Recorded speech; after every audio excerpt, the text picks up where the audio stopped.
وقل رب زدني علما وراودته التي هو في بيتها عن نفسه وغلقت الأبواب وقالت هيت لك قال معاذ الله إنه ربي أحسن مثواي إنه لا يفلح الظالمون۔ یہ سورہ یوسف کی 23ویں آیت ہے۔ اللہ تعالیٰ نے حضرت یوسف علیہ السلام کو کنویں سے نکال کر مصر کے شاہی محل میں پہنچا دیا۔ اب یہاں آپ کا اکرام چل رہا ہے، آپ کی تربیت چل رہی ہے اور آپ کا خیال رکھا جا رہا ہے، بلکہ عزیز مصر نے خود اپنی بیوی سے کہا اکرمی مثواه، کہ اس بچے کا خیال رکھنا، اس کی ضرورتوں کو پورا کرنا، اس کا اکرام کرنا۔ حضرت یوسف علیہ السلام کے محل آ جانے کے بعد جو امتحانات اور آزمائشیں تھیں وہ پہلے کے امتحانات اور آزمائشوں سے کہیں گنا زیادہ بڑھ کر تھیں، بلکہ یوں سمجھے کہ جو امتحان اب حضرت یوسف علیہ السلام کو آنے والا تھا وہ اس پوری صورت کا لب لباب اور خلاصہ تھا۔ اتنا سخت امتحان حضرت یوسف علیہ السلام کے لیے آنے والا تھا، چونکہ آپ حسین اور خوبصورت حسن و جمال کے مالک تھے، اور ادھر عزیز مصر کی بیوی آپ کو ورغلایا کرتی تھی، آپ کو اپنی طرف متوجہ کرنے کی کوشش کیا کرتی تھی۔ زنا عام طور سے اس کے دو طریقے ہوتے ہیں، مرد اور عورت کے درمیان زنا کا جو تعلق ہوتا ہے وہ دو طریقے ہوتا ہے۔ پہلا طریقہ ہے ڈرانا دھمکانا، یہ ایک طریقہ زنا کا، اور دوسرا طریقہ ہوتا ہے بہلانا اور پھسلانا۔ یہ دو طریقے ہوتے ہیں زنا کے عام طور سے، لیکن ڈرانے اور دھمکانے میں یہ عمل اتنا کارگر اور کامیاب نہیں ہوتا، اس لیے کہ بعض دفعہ جس کو ڈرایا جاتا ہے وہ ڈر نہیں پاتا بلکہ وہ مقابلے کے لیے کھڑا ہوتا ہے، تو اس وجہ سے ڈرانا اور دھمکانا کبھی کبھی زنا کے لیے مؤثر ثابت نہیں ہوتا۔ لیکن بہلانا اور پھسلانا یہ ایسا عمل ہے کہ اس میں آدمی بڑے آسانی سے اس فتنے کا شکار ہو جاتا ہے۔ اب دیکھیں، زلیخا اگر چاہتی تو وہ تو فرسٹ لیڈی تھی، مصر کی خاتون اول تھی، عزیز مصر کی بیوی تھی، بہت سے اختیارات اس کے پاس تھے، وہ چاہتی تو ڈرا اور دھمکا کر اپنی خواہش کو پورا کر سکتی تھی، لیکن وہ بھی جانتی تھی کہ یہ طریقہ کارگر نہیں ہوگا۔ تو قرآن کے الفاظ ہیں وَرَابَدَتْهُ الَّتِي، قرآن کہتا ہے کہ زلیخا نے بہت نرمی کے ساتھ بہلا پھسلا کر حضرت یوسف علیہ السلام کو اپنی طرف کھینچنے کی کوشش کی۔ اب ذرا یہاں سوچیں کہ کتنا بڑا امتحان حضرت یوسف علیہ السلام کے لیے کہ آپ ایک نوجوان اپنی جوانی اور شباب پر ہے اور خوبصورت اور حسین ہے، اور ایک ایسے گھر میں رہتا ہے جہاں ایک ایسی عورت بھی ہے جس کی نیت میں فتور ہے، جس کے نیت میں خرابی ہے۔ اب ایسی صورت میں کتنی بڑی آزمائش ہے۔ اب وہ عورت کبھی مسکرا کر آپ کے پاس آ رہی ہے، کبھی کوئی بہانہ بنا کر آپ کے پاس آ رہی ہے، کبھی ناز و نخرے کے ساتھ آ رہی ہے، کبھی بن سور کر آ رہی ہے، یعنی وہ بس موقع کی تلاش میں کوئی بہانہ لے کر وہ آپ کی، کبھی وہ بہانہ کبھی یہ بہانہ آپ کی خدمت میں آ رہی ہے۔ اور یہ عورت کوئی معمولی عورت بھی نہیں ہے، یہ عورت مصر کی خاتون اول ہے، فرسٹ لیڈی جسے کہا جاتا ہے۔ اور عزیز مصر کی بیوی ہے، اتنا بڑا اسٹیٹس، اور ظاہر ہے کہ کوئی بادشاہ ایسی ویسی عورت سے تھوڑی نکاح کرے گا، وہ شکل میں، حسن و جمال میں، خوبصورتی میں، علم میں، خاندان میں، اور حسن و خوبصورتی میں ایک دل ربا عورت تھی، خوبصورت اور حسین عورت۔ اب ذرا تصور کریں کہ کوئی ایسی عورت کسی مرد کے ساتھ کوئی غلط کام کا ارادہ کر رہی ہے، یا اور ایسی اسٹیٹس والی عورت دعوت گناہ کسی مرد کو دے رہی ہے، اور وہ مرد کہیں باہر بھی نہیں ہے، کہیں دور نہیں ہے کہ فاصلے بہت ہیں، رکاوٹیں ہیں، وہ اسی گھر میں ہے، بلکہ اس کے قریب رہتا ہے۔ آپ اندازہ لگائیں کہ اس قربت میں، اس گناہ سے بچے رہنا یہ کتنی بڑی آزمائش تھی، اور اس عورت کو کوئی خوف بھی نہیں ہے۔ چلے کہ اس عورت کو کوئی خوف ہو، کوئی ڈر نہیں ہے، کیوں؟ اس لیے کہ یہ گھر کا بندہ ہے، یہیں پلا بڑا ہے، یہیں جوان ہوا ہے، اور کسی کو کوئی شک بھی نہیں ہوگا، خاوند بھی اگر دیکھ لے تو اسی بھی کوئی شک نہیں ہوگا، اس لیے کہ وہ اسی کے گود میں پلا بڑا ہے۔ اب ایسی صورتحال میں آپ سوچیں کہ دن رات کئی مرتبہ زلیخا حضرت یوسف علیہ السلام کو اپنی طرف متوجہ کرنے کی کوشش کرتے تھے، کبھی وہ بہانے سے، کبھی اس بہانے سے، کبھی اس بہانے سے۔ ایک مرتبہ اس نے تنہائی کا سارا منصوبہ بنا لیا، اور ایسا منصوبہ بنا لیا کہ قرآن میں الفاظ اللہ نے اس کے ذکر فرمائے، وَغَلَّقَتِ الْأَبْوَابِ، اس نے دروازے بند کر لیے، سارے دروازے قفل اس پر ڈال دیے، باندیوں کو پہرا دینے کے لیے کہہ دیا، اب بالکل کوئی رکاوٹ نہیں ہے۔ اس کے بعد وہ حضرت یوسف علیہ السلام سے کہتی ہے، وَقَالَتْ هَيْتَ لَكَ، کہ یوسف اب آ بھی جاؤ، یوسف اب آ بھی جاؤ۔ ذرا تصور کریں کہ حسن کسی نفس کو دعوت دے، حسن کسی نفس کو دعوت گناہ دے، اور اس وقت وہ نفس سوائے اللہ کی مدد و نصرت کے فضل کرم سے اس گناہ سے نہیں بچ سکتا۔ ایک ہے آدمی کے اندر گناہ کا ارادہ ہے، اور عورت کے اندر کوئی گناہ کا ارادہ نہیں ہے، تو یہاں گناہ کا ہونے کا امکان بہت کم رہتا ہے۔ آدمی تو چاہ رہا ہے، لیکن سامنے والا جو اصل ہے وہ اس کا ارادہ نہیں رکھتا، تو یہاں گناہ کا ارادہ بہت، یعنی گناہ ہونے کا امکان بہت کم ہے۔ اور دوسری صورت یہ ہے کہ خود عورت چل کر آئے، وہاں بڑے سے بڑے عابد اور بڑے سے بڑے زاہد کے پاؤں ڈگمگا جاتے ہیں۔ آج کہنا اور سننا آسان ہے، لیکن تنہائی میں کبھی یہ معاملہ ہو جائے تو پھر اللہ کے علاوہ، اللہ کے فضل سے یہ آدمی اس معاملے سے محفوظ رہتا ہے۔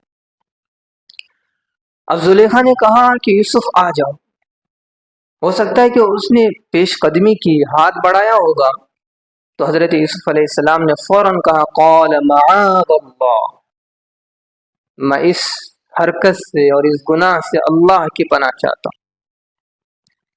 لیکن یہاں ایک ہمیں نصیحت ملی، ایک سبق ملا، کہ جب کبھی نفس اور شیطان کے فریب میں ہم آ جائیں، نفس اور شیطان کبھی ہمیں کسی دھوکے میں ڈھکل رہے ہو، تو اس وقت سب سے بہترین دعا یہ ہے کہ فوراً بندہ ادھر ادھر جانے کے بجائے وہی اللہ کی پناہ چاہے، فوراً اللہ کی پناہ۔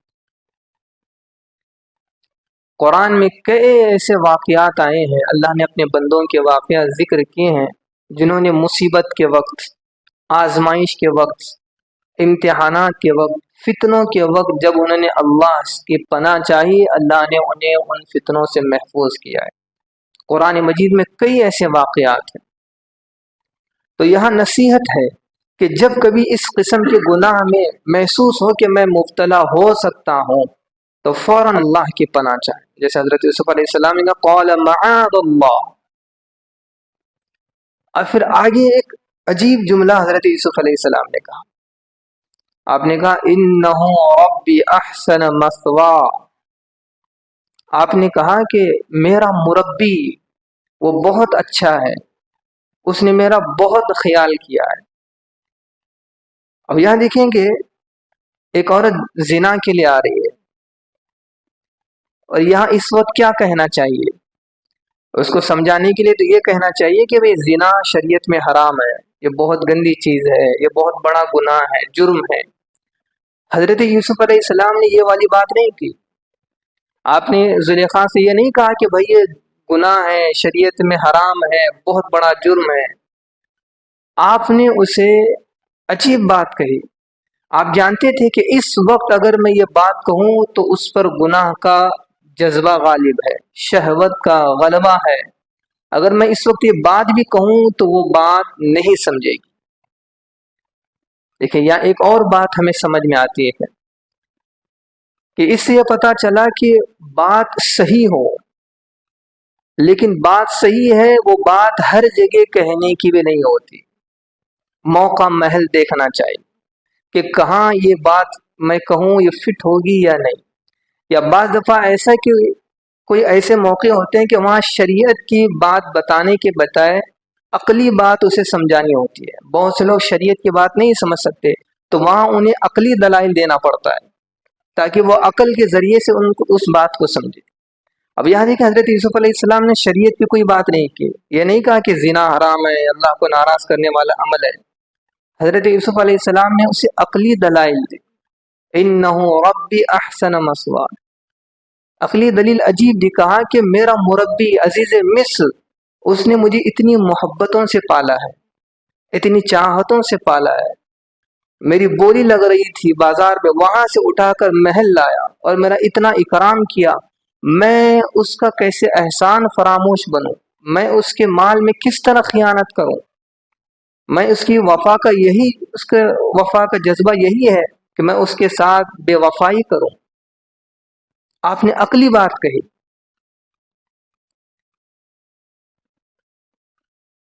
اسلام میں شریعت نے احسان کا بدلہ احسان کہا ہے۔ یا وہی بات حضرت یوسف علیہ السلام زلیخا کو سمجھا رہے تھے کہ عزیز مصر نے مجھ پر اتنا بڑا احسان کیا کہ میں اس احسان کا بدلہ یہ دوں کہ اس کے ساتھ خیانت کروں۔ شریعت نے کہا هل جزاء الاحسان الا الاحسان، کہ احسان کا بدلہ صرف احسان ہوتا ہے۔ نبی علیہ السلام نے فرمایا کہ جو لوگوں کا شکر ادا نہ کرے وہ اللہ کا شکر بھی ادا نہیں کرتا، جو لوگوں کا احسان نہ مانے وہ اللہ کا احسان بھی نہ مانے گا۔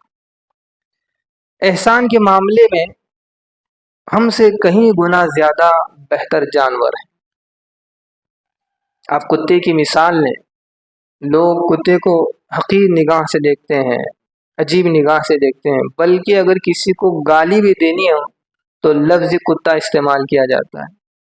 لیکن اس کی وفاداری، اس کی وفا اتنی ضرب المثل ہے کہ لوگ کتے کی وفا کی مثال دیتے ہیں۔ بلکہ آپ دیکھیں کہ بہت سے بینک کے لوگوں میں، بینک کا جو لوگو ہوتا ہے اس لوگوں میں کتے کی تصویر ہوتی ہے، یعنی وہ یہ بتانا چاہتے ہیں کہ ہمارے اندر اتنی ہی وفا ہے جتنا ایک کتے کے اندر وفا ہوتی ہے۔ کتے کی وفا بہت مشہور ہے۔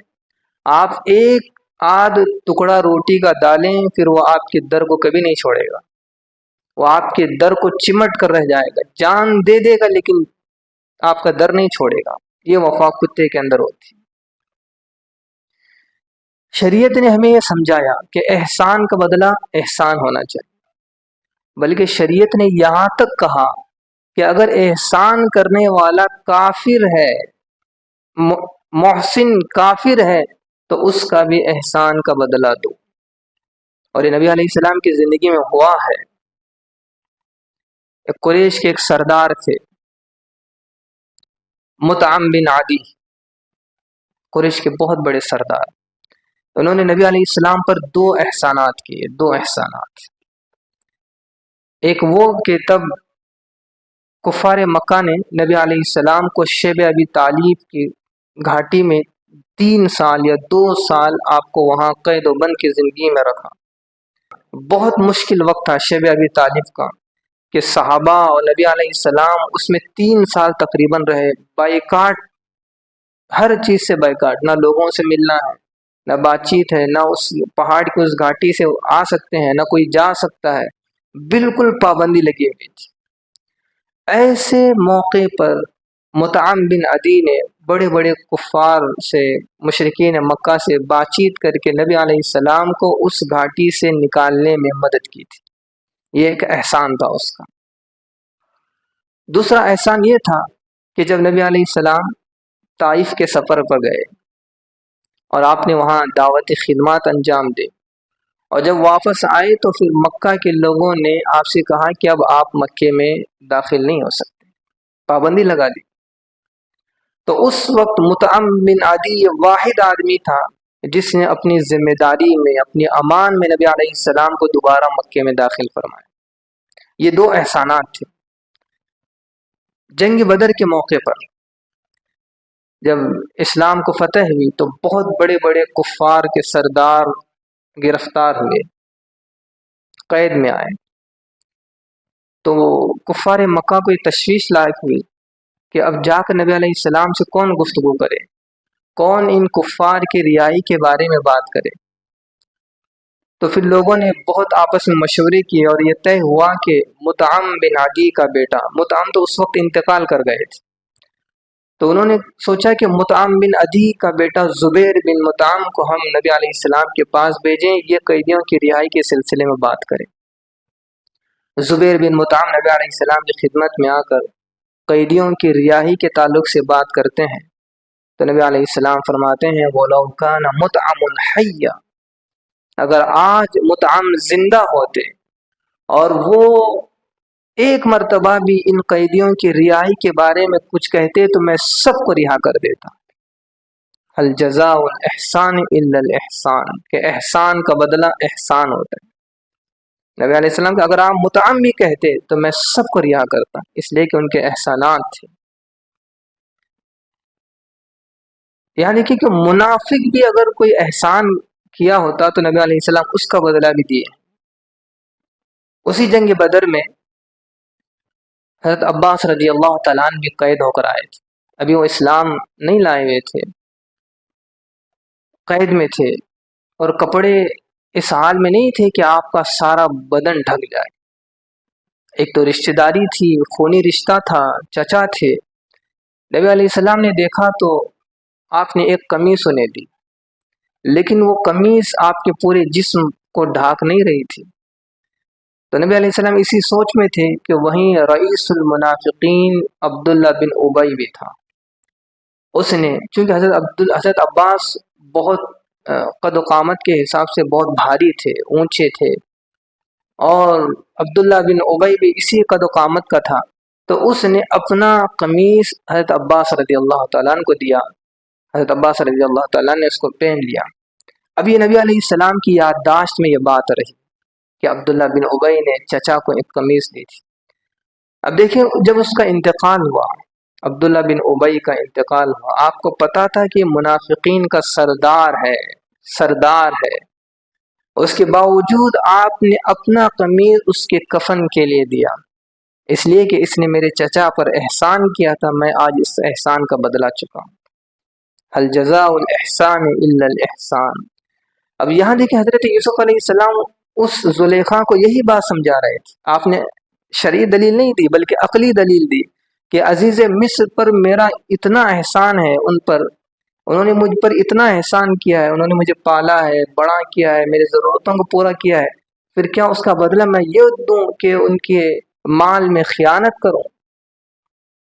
پھر آگے آپ نے فرمایا انہ لا یفلح الظالمون، کہ ظلم کرنے والے کبھی کامیاب نہیں ہوتے۔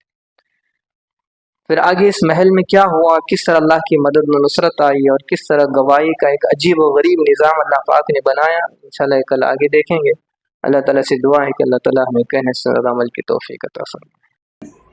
Thank you for watching. If you found this video helpful, please like, share it with others, and subscribe to our YouTube channel for more insightful Islamic content.